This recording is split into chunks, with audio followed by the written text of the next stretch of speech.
Fala pessoal, bom dia! No vídeo anterior vocês viram aí o que aconteceu. Eu falei sobre a nossa chegada aqui na Itália desde junho de 2019 até ali por meados de janeiro, fevereiro, meados de fevereiro de 2020. Hoje eu vou mostrar essa nossa nova casa e contar o que aconteceu desse ponto da história pra frente.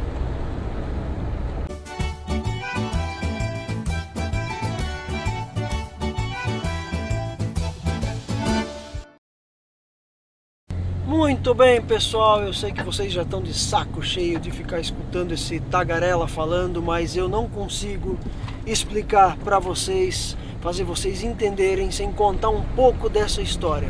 Para vocês entenderem a nossa decisão, vocês precisam estar por dentro de todo o contexto do que aconteceu aqui. E isso pode servir também de referência para todos vocês que pensam em vir morar na Itália ou em um outro país. Nesse vídeo eu vou mostrar um pouquinho só da casa para vocês, né, alguma coisinha, mas eu não vou mostrar o tour pela casa toda, de como ela era e como ela ficou, né? Eu reformei esse apartamento, na verdade não é uma casa, é um apartamento. Eu reformei ele. Como eu falei, a gente viu nessa casa a possibilidade de um recomeço e nós gostaríamos de ter um recomeço com um pouco mais de conforto, um pouco mais de sei lá, ter um ambiente legal pra gente viver, já que a gente ia ficar um longo período ali dentro daquele apartamento. Deixando um pouco de lado essa parte da reforma e da casa, né? A partir daquele momento, as nossas vidas realmente iriam mudar. Deu tudo certo.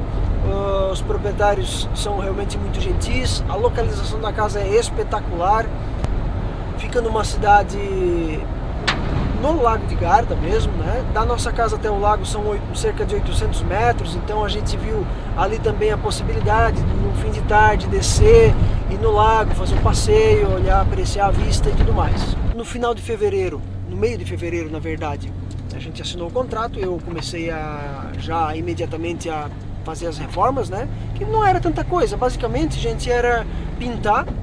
Falo reforma, mas não era tanta coisa assim, né? Era pintar as paredes, né? Tinha uma parede que dividia uma cozinha da sala. A gente pediu pro proprietário para ele derrubar aquela parede, então tinha que pintar tudo, passar massa corrida, tinha umas trincas e tal, e colocar um piso laminado. Basicamente era isso. Essa era a reforma, que era um piso, azulejo não, piso de cerâmico, né? Só que bem antigo, tava tudo quebrado, feio e tal. E eu pensei, pô, eu posso fazer, não é difícil.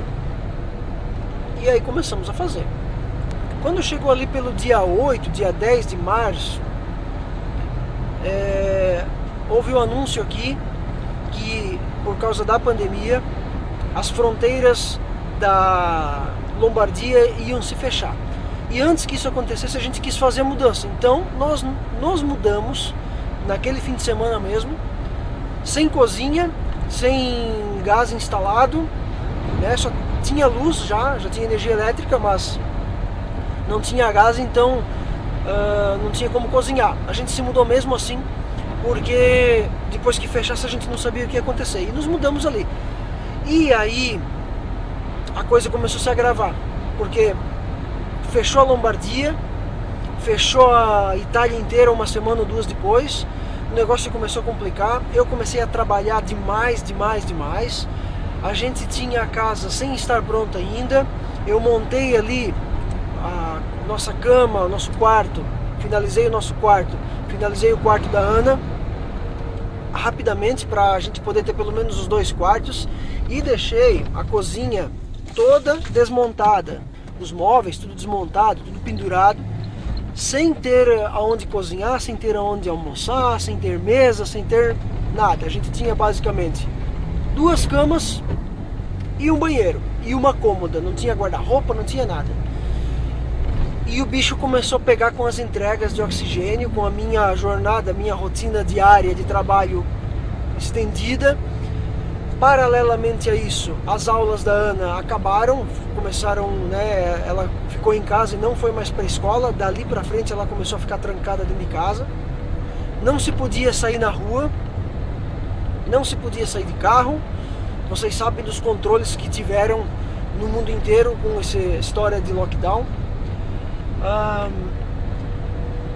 Além de tudo isso, a crise renal da Gislane começou a piorar. A gente foi algumas vezes no hospital, mas sempre com medo de ir no hospital, sem uma solução. Haviam agendado uma intervenção clínica, uma intervenção não é cirúrgica, é uma intervenção não invasiva para romper as pedras, porque a Gislane estava com uma pedra no rim de 13 milímetros de comprimento por 4 de largura, que não tinha como tirar, teria que entrar com aquela sonda, estourar com laser, depois eles catam os grãozinhos e o resto sai pela urina. Só que daí agendaram aquilo para 27 de março, quando foi ali pelo dia 20 cancelaram, e a Gislane com dor, foi tudo cancelado, deram um remédio para ela, prescreveram, né, e em casa, fica em casa, porque todos os leitos, os quartos de hospitais foram transformados em leitos de UTI para receber os doentes da Covid-19. O tempo foi passando, o mês foi passando. Quando chegou dia 25 de março, a Gislane teve uma crise aguda nos rins. De madrugada, eu peguei ela, né, achei que ela estava com febre, levei a mão na testa, ela estava gelada, estava branca, parecia que estava... Gente, parecia um boneco, mas estava branca igual uma vela. Eu peguei ela nos braços, desci a escada, botei dentro do carro e levei para o hospital mesmo assim. Que seja o que Deus quiser, porque eu pensei que ela ia morrer, não sabia o que estava acontecendo. Levei no pronto-socorro. Por sorte, por muita sorte, naquele dia, nós estamos falando de 25 de março, no pico, no auge da crise da Covid-19 aqui na Itália. Todos os hospitais estavam lotados, estava uma calamidade aqui. Naquele dia, no pronto-socorro, não tinha uma pessoa sequer, só tinham os funcionários, o pessoal da recepção do pronto-socorro, os enfermeiros e tudo mais. Ela imediatamente foi para dentro, para triagem. Na triagem não tinha nenhum paciente, não tinha nenhuma pessoa. Ela estava sozinha lá, então não teve o risco de contrair a Covid lá. Encaminharam ela imediatamente para a emergência. Ela foi sedada com... Como é que é o nome daquele remédio forte? Morfina. Dado o nível de dor que ela estava sentindo. E aí ela ficou a noite inteira sedada e fizeram todos os exames para saber o que tinha acontecido. No outro dia de manhã, no sábado, né? Isso era uma sexta-feira, tá? Acho que era 25 de março ou 27 de março, não lembro bem, mas era uma sexta-feira, isso eu lembro bem. Eu lembro bem porque eu fiquei a madrugada até 4 horas da manhã lá com ela, e no sábado eu tinha uma entrega para fazer em Piacenza de emergência. Deixei ela lá sozinha e fui embora, fui fazer a entrega. Fui para casa, dormi um pouco. No sábado de manhã eu saí para fazer essas entregas, fui até Piacenza, voltei, fiz algumas outras entregas. Fiquei ocupado até meio-dia. Quando deu meio-dia, eu tinha ali uma pequena janela de tempo para fazer o meu almoço. Eu peguei o furgão, fui até a nossa casa, fiz uma malinha ali com as coisas dela, escova de dente, roupa, pijama, calçado, meia e tal, né? Fui até o hospital e levei o celular dela. Lá no hospital não podia entrar, né? De jeito nenhum, não podia entrar acompanhante. E aí eu falei com a enfermeira, expliquei toda a situação. Olha, minha esposa, ela veio aqui com uma crise renal ontem à noite, assim, assado. Eu tô trabalhando, tô fazendo entrega de oxigênio em hospitais, eu não posso parar, vocês sabem a situação. E eu peço gentilmente que vocês levem isso aqui. Não, mas o horário... porque daí eles têm os protocolos, o horário é só depois das 4. Eu falei assim, olha, eu tô trabalhando das 7 da manhã às 10 da noite, entregando oxigênio em hospitais. Vocês sabem como é que é a situação. Vocês sabem da história, vocês sabem de tudo que está acontecendo aqui na Itália. Eu estou pedindo gentilmente de vocês abrirem essa exceção e levarem para minha esposa, porque eu não vou poder ficar aqui. Eu, para ficar aqui, vou ter que deixar de entregar. Então eu fiz ali um drama, apelei pro lado emocional, pra comoção. Daí a pessoa da segurança, que não é nem da parte interna, da segurança, né? Ela assim, não, te entendo, entendo a tua situação e vou abrir essa sessão, vou lá levar isso aqui pra ela. Agora, meio-dia, né? Não vou esperar até as 4. Depois disso eu consegui saber o que tinha acontecido. A Gislaine me explicou. A pedra no rim dela tinha descido do rim e estava presa no canal entre o rim e a bexiga. E aí a urina estava fazendo pressão e por isso que ela teve essa crise. No fim da tarde, às 5 da tarde, fizeram o procedimento. Estouraram essa pedra dela. Já naquela noite, ela botou para fora uma boa quantidade dessas pedras e acabou. Ficou um pouquinho ainda, uma pedrinha, né, pequenininha, que deveria ser expelida depois. E simplesmente no outro dia, meio-dia, no domingo, meio-dia, ela estava almoçando conosco em casa. Então ali se encerrou o drama da pedra no rim. Eu fico pensando em tudo isso que aconteceu, a gente vem, retorna os detalhes, né, de toda a história, tudo aquilo que foi, a dificuldade. E aí, até a gente fica pensando, puxa, quanta coisa nós superamos aqui na Itália. Depois daquilo ali, a gente começou a ter um pouco mais de tranquilidade, porque apesar de eu estar trabalhando bem, mas a Gislaine não estava em casa sentindo dor. E aquilo ali foi muito gratificante, o fato de ela se sentir bem, se sentir melhor. A Ana ainda estava presa dentro de casa, né? Ninguém podia sair ainda, né? Tava tudo, até aquele momento estava tudo travado ainda. Em abril as coisas começaram a dar uma tranquilizada, né? Começou a descer a curva da pandemia aqui na Itália, então para mim, né, começou a dar uma tranquilizada na questão do trabalho. Eu já não precisava fazer jornadas longas de 12, 13, 14 horas, né? Só para vocês terem uma ideia, tá? Em março eu fiz 11 mil quilômetros com o furgão, né? E fora as 8 horas diárias trabalhadas, eu fiz mais 110 horas horas extras, né? Extraordinário. Para se ter uma ideia de quanto foi trabalhado. E assim, não tinha tempo para ensinar uma outra pessoa para contratar e tudo mais. É o que dava pra gente fazer. Abril foi um mês assim mais tranquilo, mas as meninas sempre dentro de casa, porque não podia sair, só para ir no mercado. Maio, quando chegou 18 de maio, começou a liberar alguns passeios, pouca coisa, e aí pouco a pouco as coisas começaram a voltar ao normal. Em junho começaram a abrir mais alguns negócios, né? Acho que até restaurantes começaram a abrir, mas só para entrega e tal. Hotéis, acho que foi em julho que abriram, não me lembro bem, mas com essa abertura dos comércios, da rede hoteleira e restaurantes, a Gislaine, que deveria ter começado a trabalhar em março, começou a trabalhar ali no final de junho, né? Bem no finalzinho de junho ela trabalhou ali, acho que dia 27, fazendo babá, fazendo esse serviço de babá para uma outra brasileira que o emprego dela, que ela deveria começar em março, acabou começando só em junho. E as aulas retornariam somente em setembro. Então a Ana ainda em casa. Ali nesse período de junho, julho, agosto, a gente aproveitou um pouco. Aliás, junho e julho, a gente deu umas saidinhas ali em volta de casa, as meninas puderam descer no lago, passear, caminhar,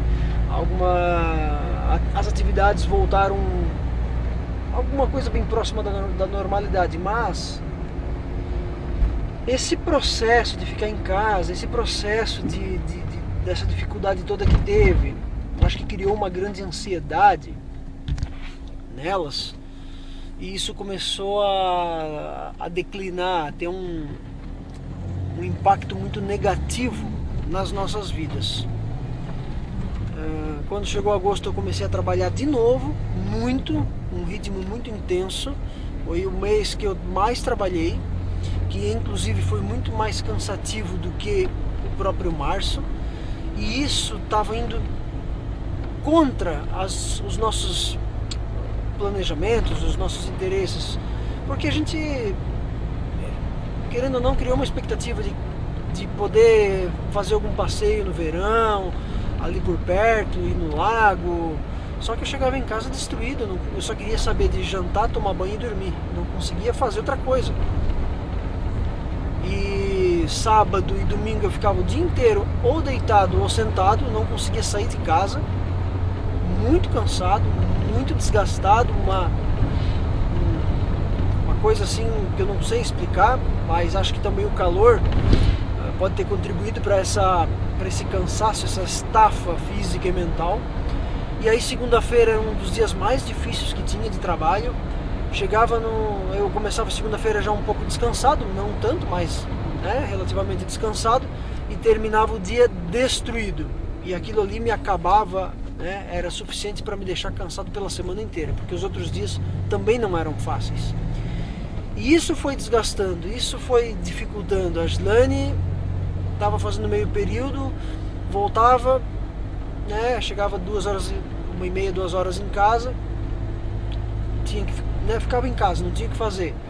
E aquilo ali eu acho que mexeu um pouco com a cabeça de todo mundo, o fato da gente não poder, de estar aqui, estar sofrendo, estar sendo difícil, de ter acontecido todas as outras coisas ruins que aconteceram, que eu não contei, mas foram muitas coisas ruins que aconteceram, desde quando a gente chegou, desde quando a gente estava lá, depois quando a gente veio pra cá, a gente sofreu, perdeu muito dinheiro. Se tivéssemos uma pessoa que tivesse, aliás, se hoje alguém falasse pra mim, eu quero ir pra Itália, eu quero viver na Itália, o que eu tenho que fazer? Seria capaz de indicar exatamente o que essa pessoa deve fazer para não se ferrar, para não sofrer e não perder muito dinheiro. E quando eu falo muito dinheiro, é muito dinheiro mesmo, vocês não têm noção. Dinheiro que a gente poderia não ter perdido se tivesse uma orientação, o simples fato de ter uma pessoa que possa te ajudar a te colocar num ponto estratégico, onde você não precise comprar um carro, onde você tenha um transporte público ao alcance, sabe? Essas coisas. Isso não parece, mas evita de você gastar muito dinheiro. E o mês de agosto e o mês de setembro foram os meses que contribuíram para a nossa decisão de deixar a Itália.